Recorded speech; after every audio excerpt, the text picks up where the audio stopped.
Hey guys, so for today's episode of Albertian Journal, we have a special guest for today. Special talaga. Our special guest for today is going to share with us some tips and pieces of advice on editorial writing.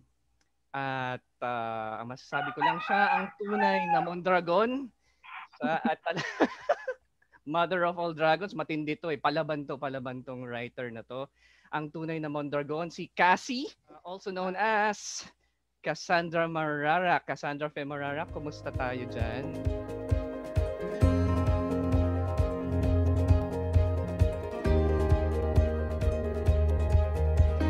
Hi, sir. Good afternoon. Good afternoon, Albertians.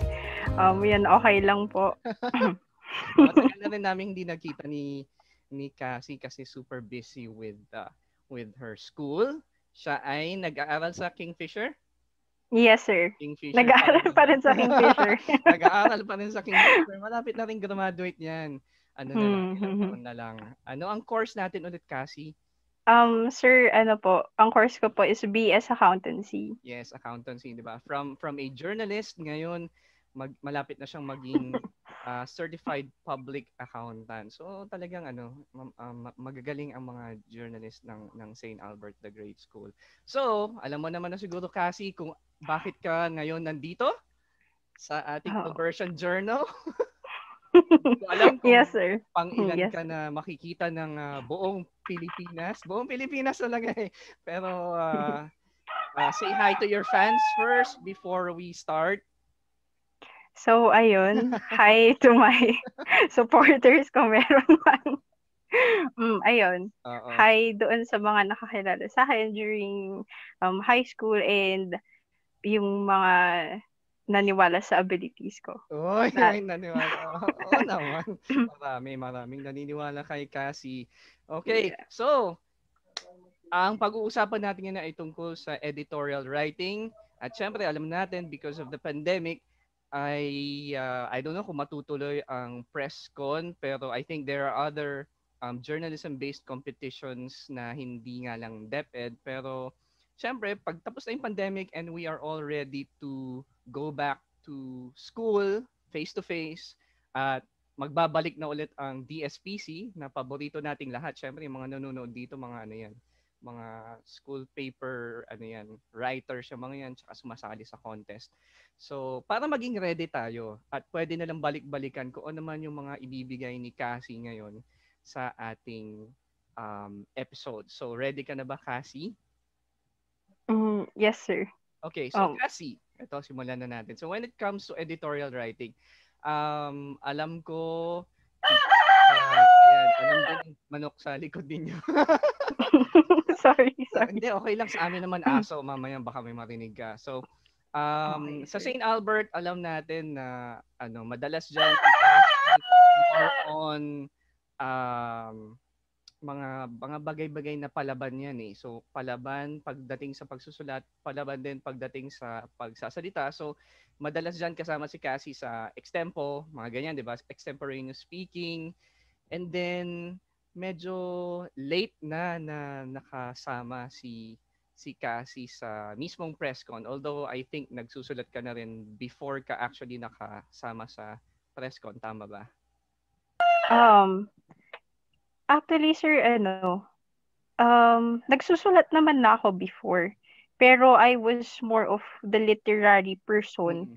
Hindi ko nga alam bakit nag-drive. Pero kaya din naman magsulat ng argumentative writings. Kasi I much like debates and argumentations before. Kaya, yun, parang sir. Parang ganun yung forte mo kasi, di ba? Yung sa debate, argumentation, ganun. O, palaaway si Cassie. Yes, sir. Hindi, maging palaaway in a sense na yung matalinong pakikipag-argumento. Okay? For editorial writing, I think nag-start si Cassie sa pagsusulat ng editorial in Pangasinan. Kasi parang merong ganong category before sa division natin sa Dagupan City. So, editorial Pangasinan, kasi meron pang ibang editorial writers na senior kay Cassie. And then nung nabigyan na ng chance si Cassie na magsulat, editorial writing, Filipino. And then first try ni Cassie sa editorial writing Filipino sa DSPC, siya ay champion kagad sa DSPC. Ayan. Kaya siya ang may karapatan magbigay ng magbigay ng tips at saka pieces of advice sa mga gustong sumubok din sa editorial writing. So simulan na natin. Ano ba ang mga baon mo ngayon, Cassie, for campus journalists who wish to write opinion pieces or editorial eventually kung sila ang maging editor-in-chief of their respective school papers? Ano ba ang mga bit-bit mo dyan for them kung gusto nilang maging successful in their school paper as well as sa pagsali sa mga journalism competitions like the PressCon? Yan. So, simulan natin. Ano ba ang mga una mong ma-share sa atin, Cassie? Actually, as compared to other writers na na-handle ni Sir Peter, siguro I'm one of those na hindi naman ganun kahaba ang aking experience sa pagsusulat. But I think it's not more of the experience that counts, ito yung mga tips ko for you guys. Kasi yung editorial, it's more on having knowledge. Having knowledge talaga. So my first tip for you is read. Yan yung isang bagay kasi na hindi talaga natuturo. Like, hindi mo alam, napaka-random, hindi mo alam kung anong ibibigay sa'yo. If it's a general topic, if it's a specific topic. Pero ang magagawa mo lang kasi dyan is to read articles and be aware of what's happening to your surroundings and to the issues. Kasi dyan magkakagulatan kayo Nagkakagulatan kayo pag wala ka talagang alam. Second, syempre you have the knowledge na. Make sure na yung knowledge na yun is ma-apply mo siya into a particular stand. Kasi 'di ba, editorial is about voicing out the stand of the mass. Parang kailangan yung knowledge mo, magagamit mo siya para masabi yung talagang gustong iparating ng tao. Ganon. So, kung gusto mo gumawa ng isang magandang editorial write-up, kailangan yung knowledge mo, hindi lang basta knowledge, you convert it. You convert it para ma-support niya yung stand mo and para masabi mo rin yung stand ng iba. Pero make sure na hindi naman na-overpower nung isang stand yung stand mo. And kung meron kang man stand, sana yung stand mo na yun is the most logical and most reasonable one. Kasi most likely ang editorial, parang sasabihin niya sa'yo, ganito ba yung gagawin mo o ganito? So doon, kailangan mo ng application sa knowledge mo and you have to choose the right stand and to support that stand. Yes. Siyempre, importante yun. Masuportahan yung stand mo. Tapos, the third one, you should have a firm foundation of your writing style.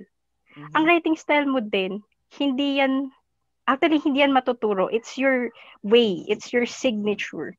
Pero make sure naman na ang iyong writing style ay maayos. I mean, nandun na tayo. You have the knowledge and you have the application of that knowledge. Pero kailangan, as much as possible, you have to have a synchronization of the data. Kailangan organize siya. Whether contest man yan, whether it's for the school paper. You have to have a clear arrangement of the data para maintindihan siya para yun nga yung role mo i-voice out ng sasabihin ng iba. Yes. So kung binoise out mo siya tapos napakagulo, di ba?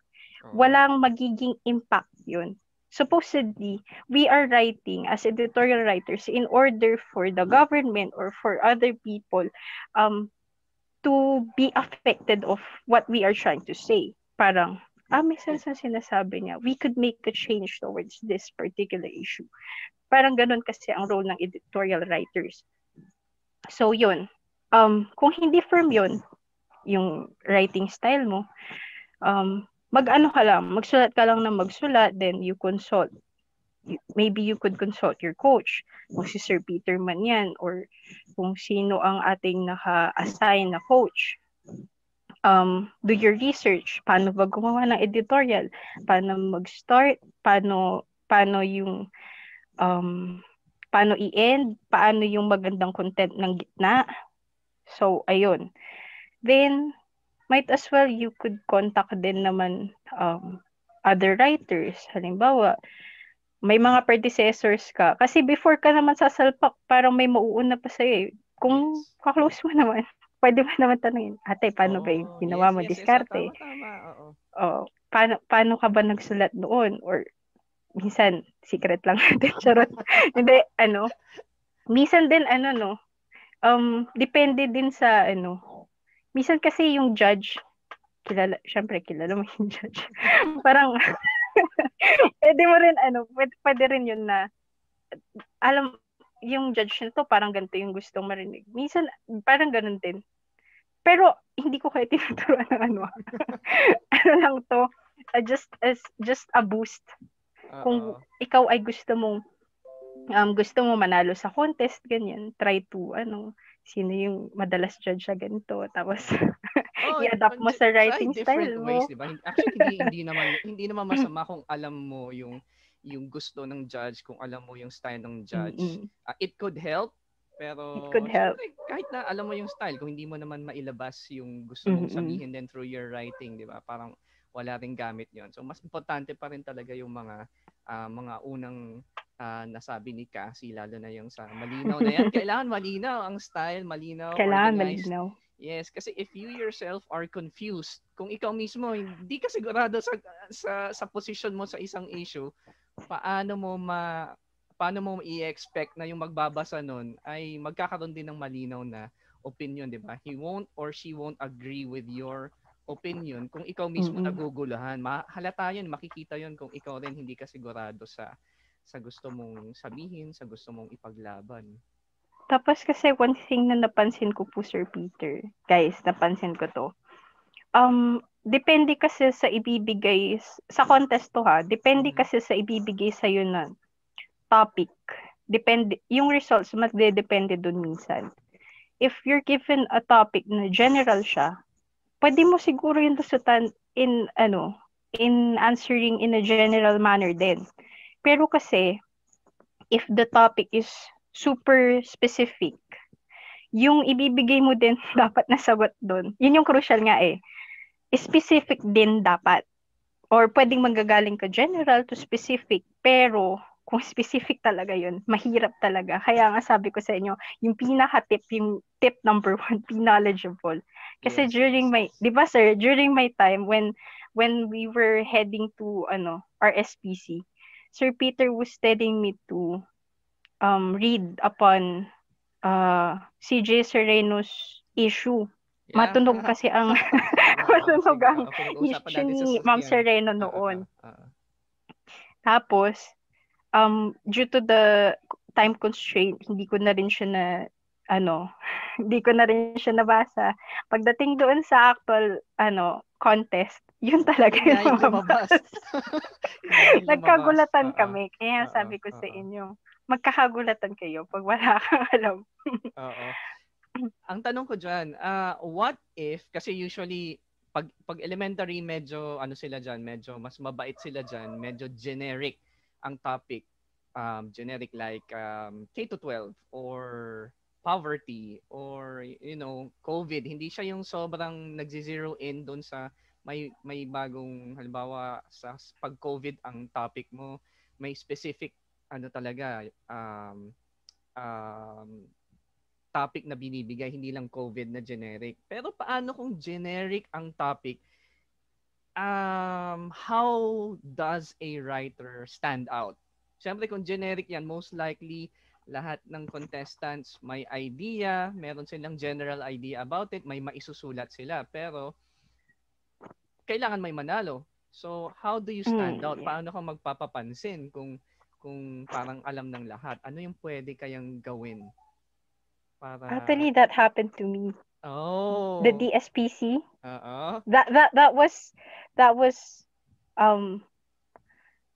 yan yung talagang nangyari noon. I was given a generic talaga yun. Generic Mm-mm. yung topic. It's about corruption. Walang Mm-mm. sinabi na issue. Mm-mm. Feeling ko may konti lang.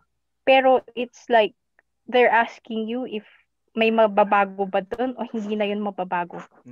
So very generic Oo. Hindi kagaya yung Napaka-generic, sir. kasi minsan pwedeng magzi-zero in sila, halimbawa merong isang politiko na kinasuhan ganon or something na related sa corruption, 'di ba? So kailangan alam mo talaga yung details. Pero what did you do pagdating diyan sa medyo generic na topic na yan to stand out?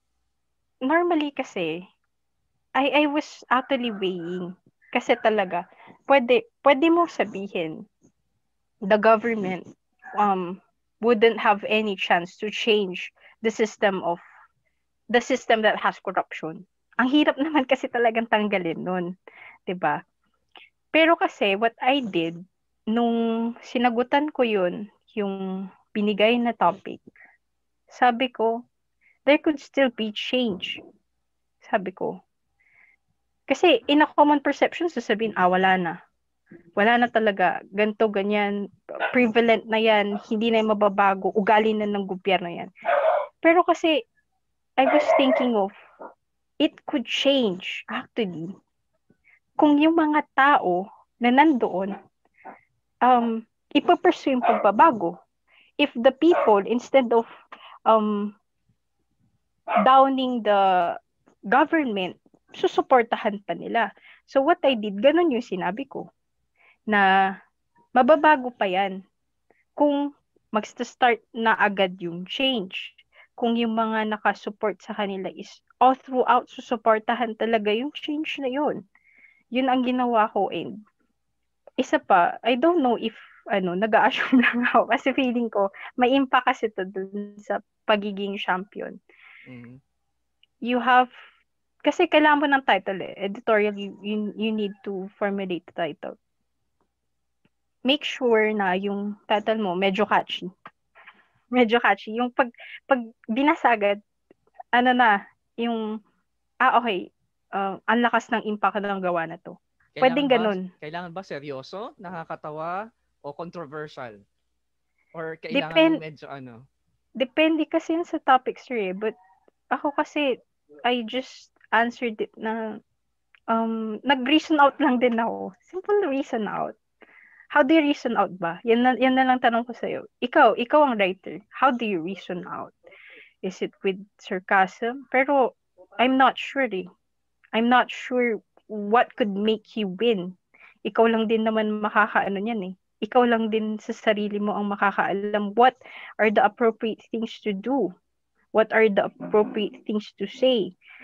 If you're gonna use sarcasm, I think don't overpower it kasi it might look a bit adverse, and may mga judge na alam nyo na. Di ba minsan ayaw din ng sobrang palaban, masyadong mapang-away kasi parang gusto Tsaka, naman ang editorial ng sir, ang editorial ng media, hindi naman niya super tinitira ang mga involved doon, like the government. They're just stating what is the people's perception or ano yung boses ng tao towards the issue. But they're not, totally against the government. So parang gano'n na lang din yung approach mo. Do it in moderation. Palaban ka, pero sana ilugar mo, and sana matalino ang iyong pag-ano. Ilulugar din yung pagiging palaban. Para hindi ka naman para wala kang parang ma-alienate din na 'di ba, yung super polarizing ng opinion. I was given a write-up even about Saturday classes conduction na ginagawa ng school. I didn't say anything bad against the school kasi wala naman talagang masama sa ginagawa nila. I just spoke for the student side towards Saturday classes. Kung ano yung Oh yes, oh binibigay actually hindi na sa'yo. ang editorial naman is not about your opinion per se, pero Mm-mm. kung ano yung nandyan out there, ano yung information na nandyan, you try to analyze it, you try to interpret it, pero hindi lang talaga purely opinion mo to, ito dapat ang masunod.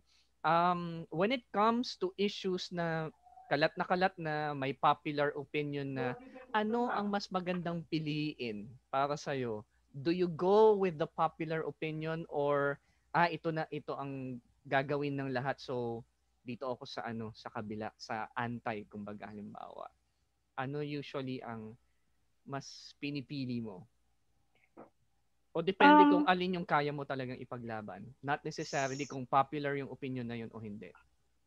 it's something about, sa akin, sir, personally, it's about weighing minsan kasi it's about weighing what's right or what's wrong. Minsan, you could talk adversely, pero hindi siya appropriate. Parang ganun. Kasi, di ba, kagaya nga ng sinabi ko kanina, pwede naman ako mag-talk adversely when it comes to yung topic na binigay sa akin na about change in corruption. But I did the other way around. So, minsan nakadepende yan, sir. Nakadepende talaga. Sabi ko nga din kanina, the most reasonable stand.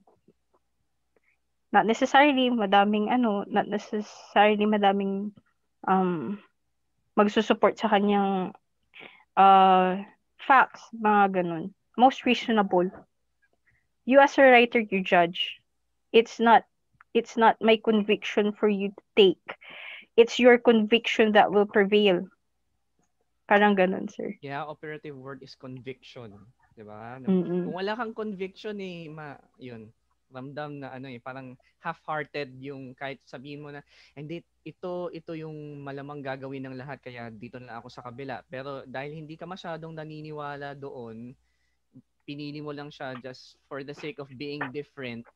Parang lalabas na hindi mo talaga gustong ipaglaban yung pinili mong posisyon eh. If you're aspiring to be an editorial writer, siguro makakatulong sa'yo if you're knowledgeable of making a stand paper. Yung ginagawa natin sa acad writing. Kaya sinasabi ko sa inyo, yung position paper. Yeah. included in my third tip siguro is focus din on honing your academic writing skills. Kasi ang nakakatulong talaga sa paggawa ng editorials is yung yung stand paper na sinasabi ko. Ang ginapagawa kasi sa amin doon, 'di ba nga there are two stands. Kailangan mong magsalita para doon sa isa. Kailangan mo din magsalita para doon sa isa. Yes. But you have to ano bang tawag doon? Parang justification of the two, pero alam kasi ng nagbabasa na yun kung saan ka talaga nakatayo. And yes, alam mo din mismo sa sarili mo kung saan ka. You have to know both sides. You have to present both sides para hindi ka super biased.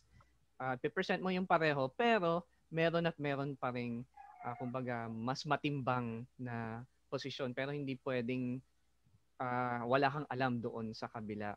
Makakatulong na kailangan alam mo rin yung anti, alam mo yung pro, alam mo yung agree, alam mo yung disagree. Actually, sir, may 4 tip pa ako sa kanila. Ayan, sige, dagdagan lang. This is for ito for the na to, for the contest per se. This is for the okay. For the contest per se, you were given time. Actually, parang 3 weeks ata tayo nagtutrain dun, sir, di ba? Depende kung papayagan kayo na. 3 to 2 weeks yata kami nagtutrain before. Siguro, before the day of your contest, do not try to cram. Ako kasi sa totoo lang, nakakatawa yung journey ko dati. Wala akong matinong training. Tapos, di ba, I was tasked before na, hindi seryoso nga, sir. It's understandable naman kasi nga, senior high na kayo doon, marami talagang ginagawa sa school na kumbaga ang hirap isingit. So, okay lang yan. So, ayun. Na-utilize ko naman ang time na yun, yung haba ng period na yun. Pero ang ginagawa ko na kasi nun, dati tinatask kami, right.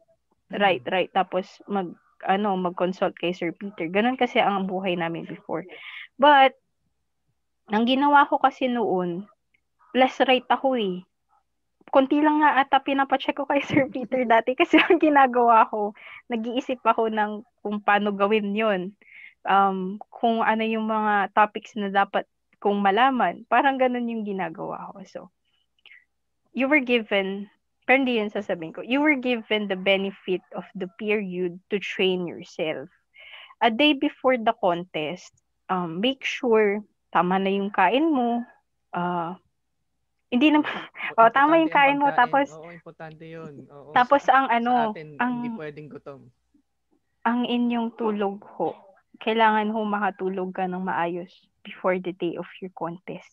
And make sure to get breakfast kasi napakatagal contest. Oo, minsan yung mga logistics na ganyan, pagkain, tubig, minsan nakakalimutan sa na isama sa mismong training. Training is all about writing and lectures and feedback, pero yung mga ganyan na parang other factors that might affect you during the competition, minsan nakakalimutan ng i-consider din yan ng mga coaches, ng mga estudyante na minsan overtrained na siya, pero pagdating sa contest, akala mo ready na pero gutom pala o walang pumasok sa utak niya, wala palang tulog, so hindi alert ang yung mga ganong bagay. So yeah, tama. Guys, it has something to do with the clarity of your work.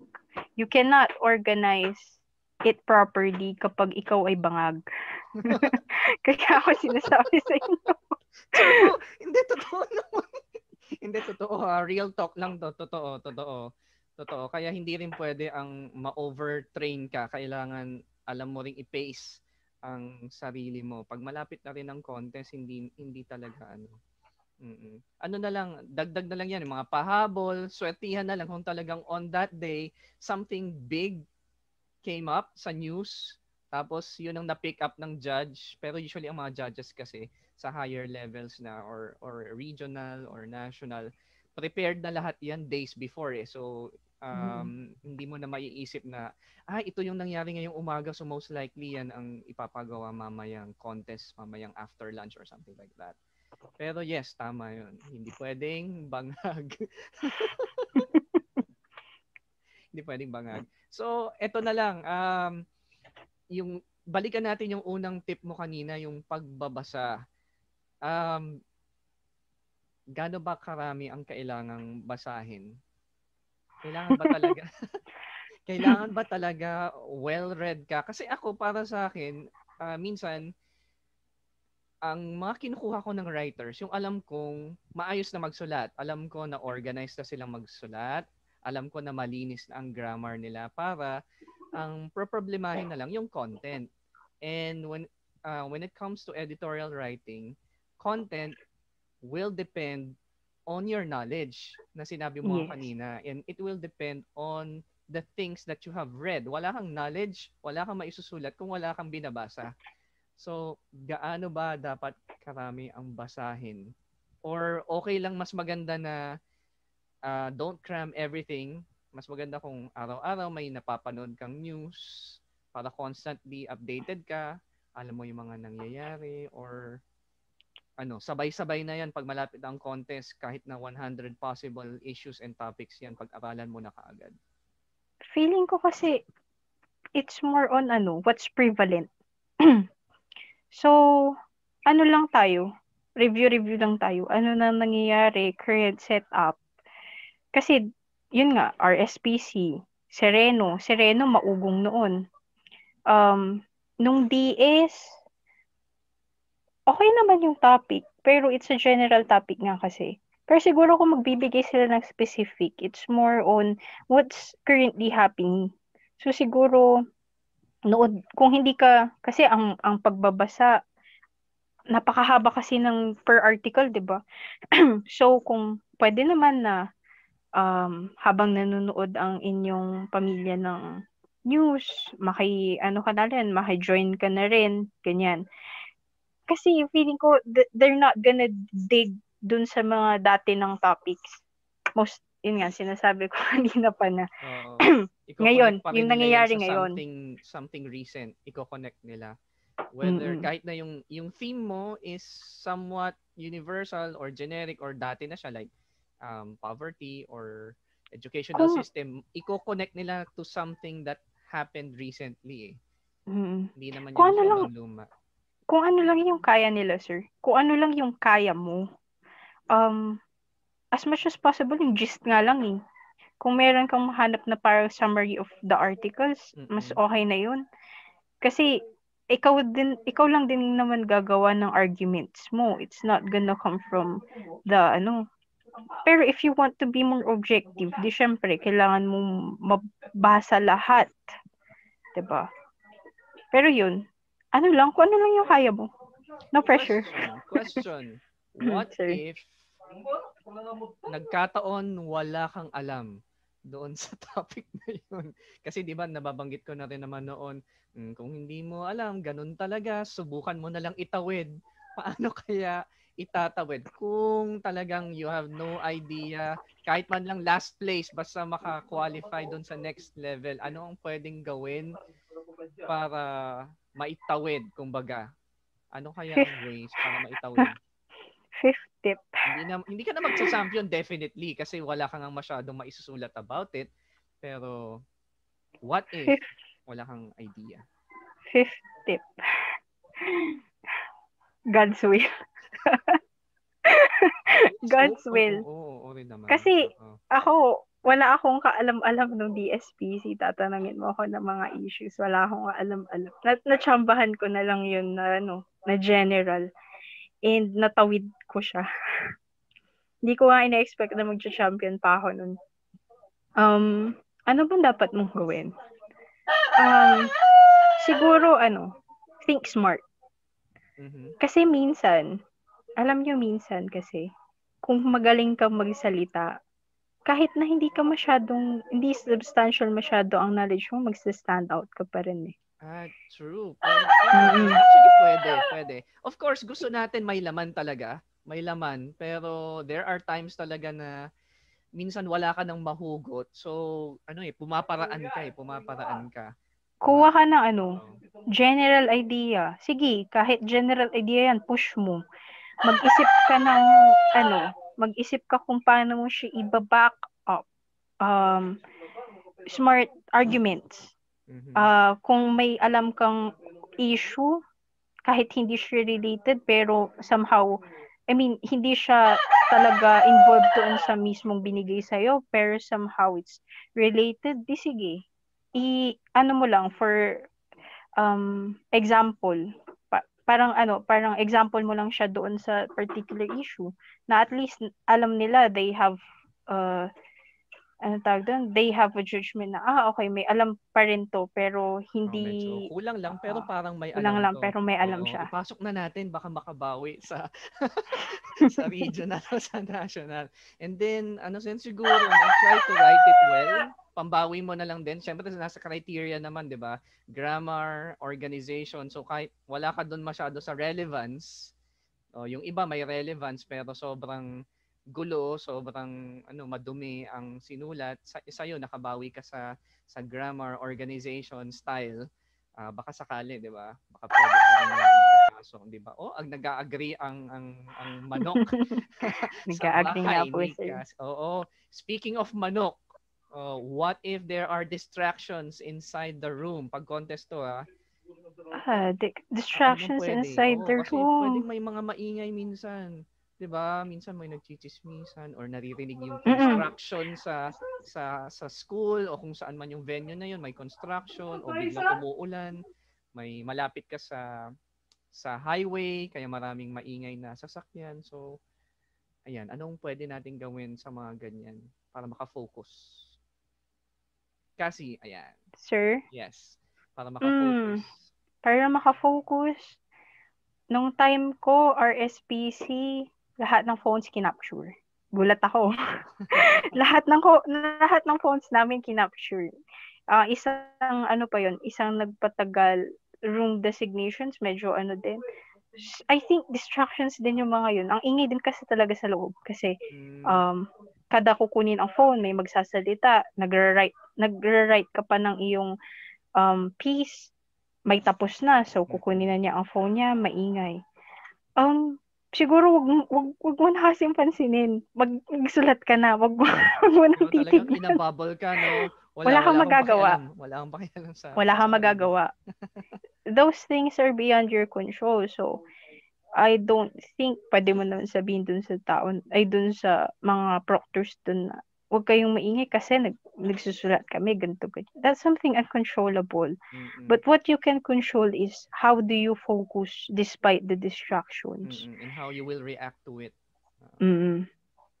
Parang, nag-iingay sila, mawawala ka dun pag pinakinggan mo eh. Kasi ako ganun din ako. Nawawala ako pag may noise.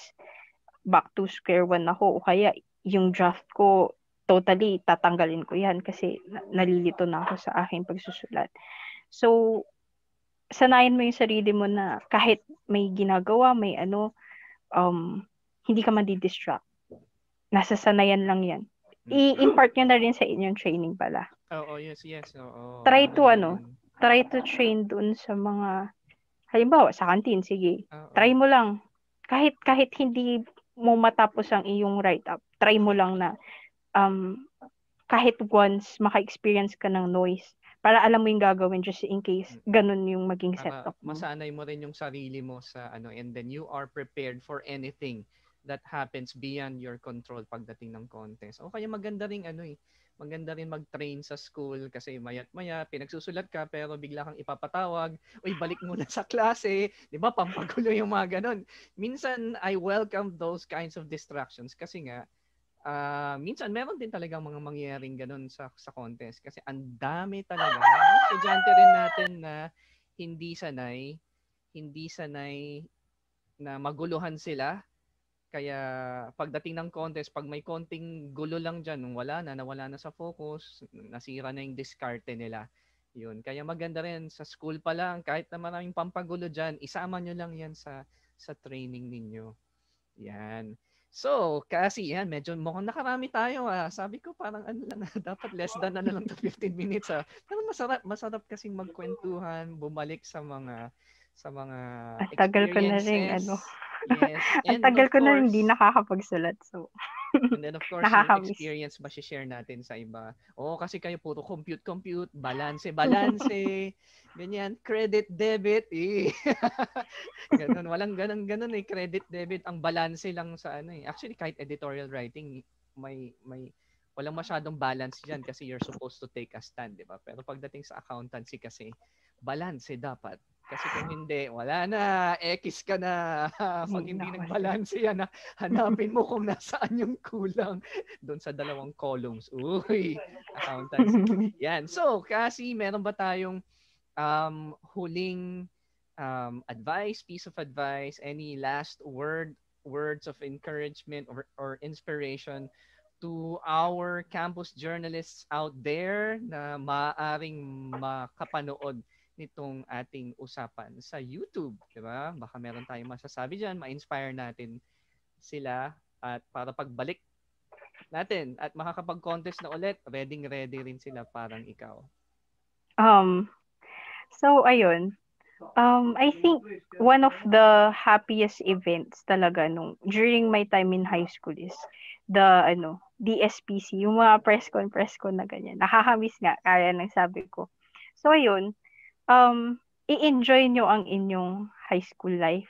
Part of it, syempre yung kung kayo ay fan talaga ng pagiging isang journalist, if you're fond of it, magsulat na kayo ng magsulat ngayon kasi grabe. Nakakamiss talaga yung ganyan. Yun. Galingan nyo, pero no pressure. The contest, hindi lang naman yan for Eka. It's part of your growth in high school. And it's also part of your enjoyment process. mamimiss niyo yan, sinasabi ko sa inyo. So, ayun, Lalo na kung enjoyan niyo maraming lang. pagkain. Neighbor. Oo, nagpapakain si Sir Peter. Share ko lang. Kapag inyong graduation na, magpapakain si Sir. Hindi, joke lang. Oo. So, yung mga hindi Albertian, sana ganun din po yung coach ninyo. Oo. Hindi, kasi food is life. Food is life sa contest. Importante ang pagkain. O kahit lugaw pa yan, importante yan. Tama? Essential. Essential ang pagkain. Grabe. Kahit lugaw Essential. pa yan. Yes. Yes. Nako. Oo, gagawa na po ni Cassie ng editorial ang tungkol sa level of Hopefully. level of being of lugaw being an essential or non-essential. Hopefully. Yeah. So sana makabalik si Cassie. Yeah. Enjoy nyo lang. It's part of it's part of being a high school student to be part of the contest, pull out kayong ganyan. Tamang kain lang ako sa kantin nung pinupull out ako. Share ko lang. Huwag ka mag-alala, sinabi rin nila Reden na pwede nyo mapanood doon sa unang video, yung sa matagal na yun, ng February pa. Tamang kain lang kami. Sinabi saya naman, YouTube naman sila daw. Binubuking nila sarili nila na saya pa kami noon. Pag hindi dumating si Sir Peter, alas 5 na. Hindi niya i-check ang aming mga write-ups. Kasi hindi pala hindi ako makakaabot pala dahil may klase rin. Ganyan. Yan. So, yan. Maraming salamat. Thank you very much to the real Mondragon, ang tunay na Mondragon na si Cassie. Sorry na lang, Marga, pero this is the real deal. Cassie, pero hindi Mondragon, Mararak. Cassie M pa rin siya. Ayan, nababalik na sa e-school. Babalik na sa school next week after the Holy Week.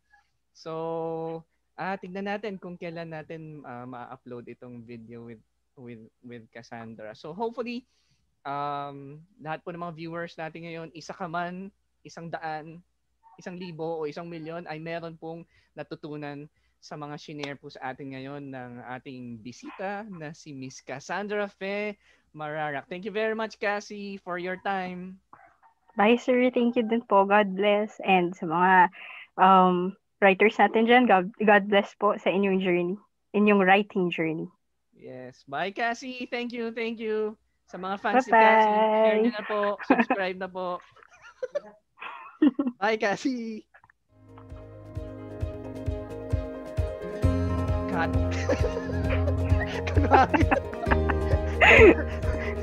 Feeling ko, sir, nag-exceed tayo. Oo. Ayan, lagot na naman ako. Sabi ko, dapat lang. Kaya lang kasi masarap usap-usap eh.